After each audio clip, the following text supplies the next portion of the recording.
Hey guys, welcome back to my channel IAS aspirant Shivangi. So guys, कैसे हैं आप सब? आशा करती हूँ आप सब ठीक होंगे और आप सबकी तैयारी भी अच्छी चल रही होगी। गाइस, 2 से 3 दिन से मेरे यहाँ से मतलब मान के चल सकते हैं कि 2 दिन पूरा हो गया है। लाइट की बहुत ज़्यादा प्रॉब्लम थी, आ ही नहीं रही थी बिल्कुल। आज फाइनली मेरी यहाँ लाइट आई है तो मुझे बहुत ज़्यादा खुशी हो रही है और इसीलिए मैं अपनी कोई भी तैयारी से रिलेटेड कोई भी चीज़ें आप सबसे शेयर नहीं कर पाई हूँ। मैंने सोचा था मैं संडे में लाइव आऊँगी, बट इसी प्रॉब्लम की वजह से मैं लाइव भी नहीं आ पाई। बट कोई नहीं, आप सबसे बातें मुझे जो करनी है वो आज बात कर लेते हैं। जैसे कि बहुत लोगों का डाउट था, बहुत सारी चीज़ें थी, उसी पे बात कर लेते हैं गाइज। तो सबसे पहली चीज़ मेरे पास ये कमेंट आया था कि दीदी यूपी पीसीएस के लिए क्या करें, कैसे करें।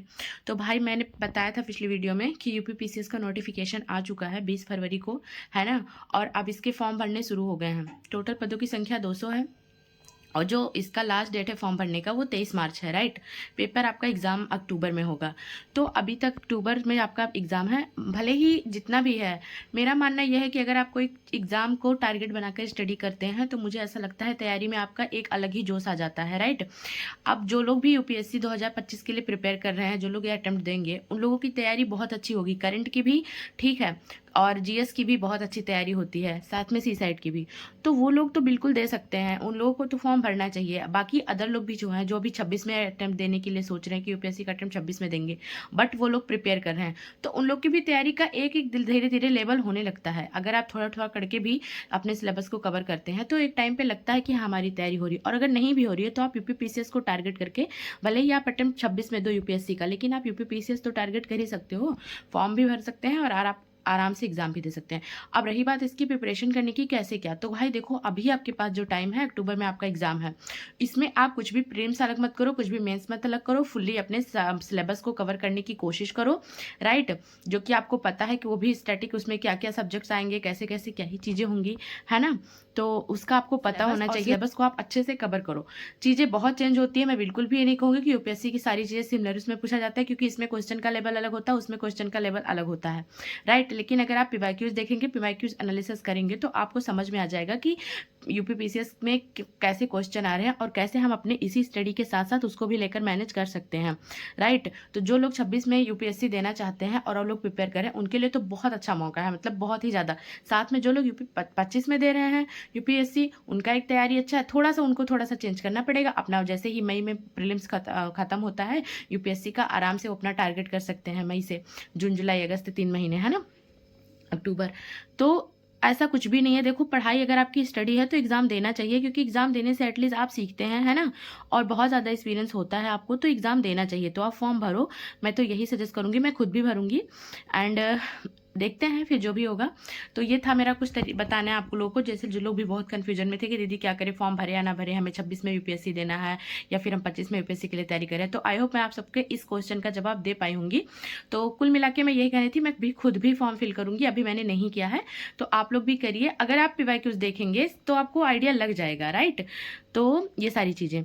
एंड दूसरी चीज़ जो जिस पे बात करना था कि मतलब टाइम मैनेजमेंट कैसे होगा, कैसे हम तैयारी करेंगे यूपीएससी का, उस पर तो गाइज बहुत सारी चीज़ें हैं, सिमिलर है। बस मतलब मैंने अभी बता दिया इसी पहले वाले ही जवाब में कि थोड़ा क्वेश्चन का लेवल आप देखिए, उसके अकॉर्डिंग आपको आइडिया लग जाएगा। तो आप पीवाईक्यूज ले लो, उसके भी, एंड सिलेबस ठीक है। फिर जो सिमिलर चीज़ें हैं, जो भी चीज़ें हैं, वो आप अपडेट कर लो। जो एक्स्ट्रा अलग है वो सारी चीज़ें कर लो, क्योंकि वो सब चीज़ें आपको सिलेबस के देखने के बाद ही, पीवाईक्यूज देखने के बाद ही आइडिया लगेगा। जो लोग भी फर्स्ट बार यूपी पीसीएस देना चाहते हैं, जिनका फर्स्ट अटेम्प्ट यूपीएससी है, क्योंकि आपने अभी तक यूपीएससी के क्वेश्चन का, एमसीक्यूज का एनालिसिस किया होगा, है ना, पीवाईक्यूज का, तो आपको पता चल चुका होगा इसका लेवल।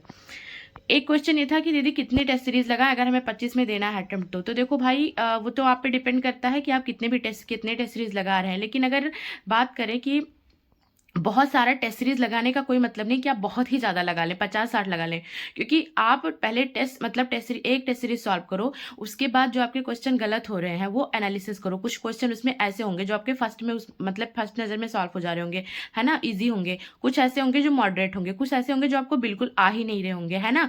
तो जो बिल्कुल नहीं आ रहे होंगे, अभी उन पे भी काम करने का वक्त है, टाइम भी है आपके पास, उन पे भी आप फोकस कर सकते हैं। जो भी कुछ नया आपके करंट अफेयर के सोल्यूशन, मतलब आपके उसमें टेस्ट के सोल्यूशन में हो, वो चीज़ें ऐड ऑन करो। जो मॉडरेट है लेकिन आप थोड़ा सा कंफ्यूज हो रहे, उसको देखो। तो टेस्ट देने का ही मतलब नहीं होता, उसको प्रॉपर एनालिसिस करना। और मेरा मानना है कि अगर आप एक दिन में एक टेस्ट लगाते हैं और तो उसको 2 से 3 घंटे 4 घंटे तो उसको मतलब एनालिसिस करने में और बाकी चीज़ें डॉन करने में निकल ही जाता है, राइट। तो इस तरीके से आप टेस्ट दो कि केवल आपको क्वेश्चन अटेम्प्ट कर करके ऐसे नहीं छोड़ना है, अपनी गलतियों पे वर्क करो, अपनी गलतियों से सीखो, उसको सुधारना है, आपको यही सुधारना है, इसीलिए टेस्ट सीरीज होती है। उसके बाद आपको जितना सही लगे उतना आप दे सकते हैं। मैं कोई ये नहीं बता सकती मतलब बिल्कुल तरीका कि आप इतने दे लो उतने दे लो, मैं ये नहीं बता सकती, राइट। तो टेस्ट सीरीज का ये जवाब था। अब अगर कुछ लोगों का ये था कि दीदी PCS, UP PCS and UPSC में कौन कौन से ऐसे सोर्सेज हैं जो सिमिलर है, कौन सी चीज़ें, तो वो गाइज मैं अगली वीडियो में आप सबसे बात करूंगी अगर सारी चीज़ें बेहतर रही तो। क्योंकि देखो मैंने कहा था पहले भी कि मैं अपलोड कर दूंगी, पर 2 दिन से मेरे यहाँ लाइट वाली इशू ही रह गई, नहीं आई, है ना। और रही बात स्ट्रेटजी बनाने का जो आप लोगों ने कहा था, तो देखो स्ट्रेटजी आपको अपने टाइम के अकॉर्डिंग बनाना होगा।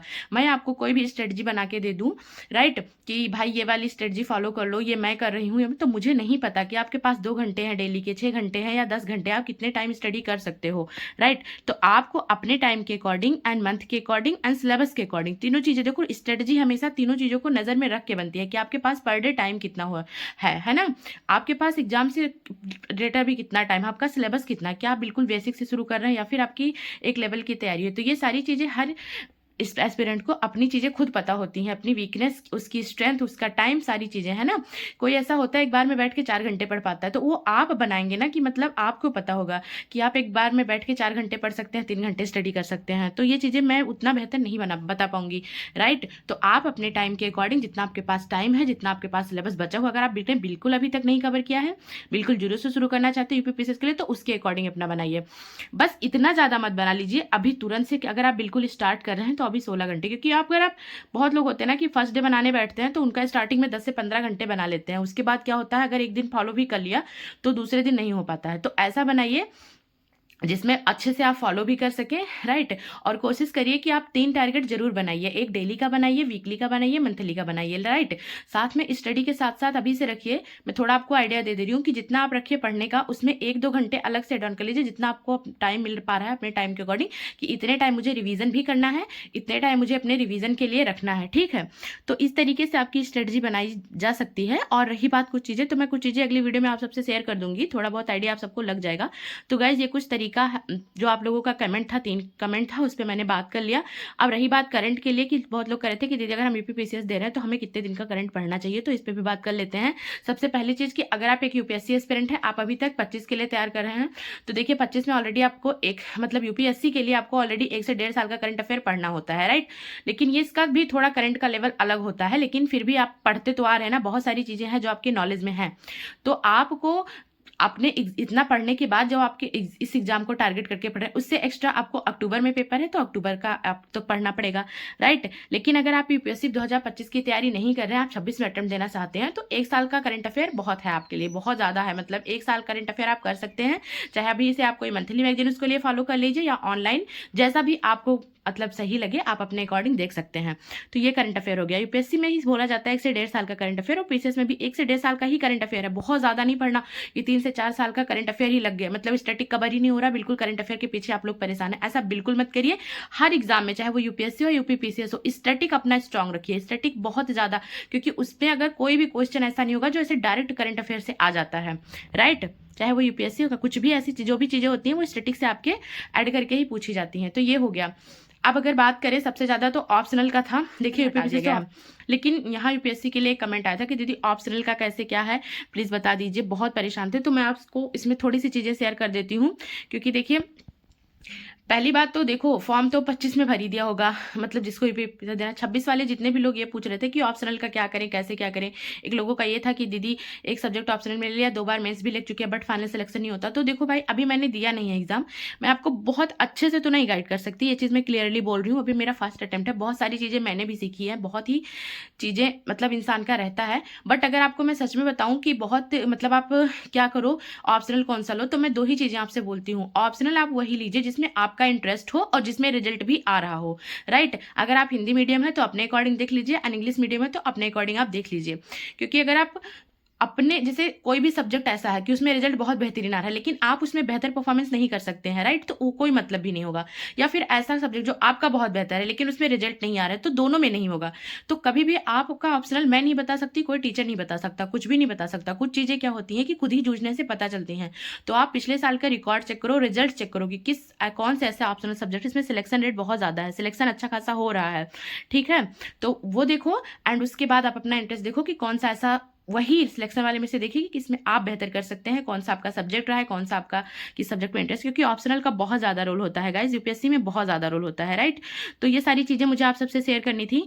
तो गाइज देखिए, मैं प्रॉपर वीडियो बनाना चाहती हूँ बट मेरे यहाँ एक एक इशू हो जाता है, कभी हेल्थ को लेकर, कभी लाइट को लेकर, बट कोई बात नहीं। जो भी चीज़ें मुझे आप सबसे शेयर करनी थी, आई होप मैं आप सबके कमेंट ले पाई होंगी। मैं कोशिश करूंगी गाइज कि आज रात में लाइव भी आ पाऊँ, क्योंकि कल मैंने सोचा था मैं संडे संडे लाइव आऊंगी और आप सबके कमेंट पे बात करूंगी, बट एक्चुअली हो नहीं पाया लाइट की वजह से। तो कंफर्म तो नहीं कह सकते बट आज कोशिश करेंगे, शायद मैं आ पाऊँ।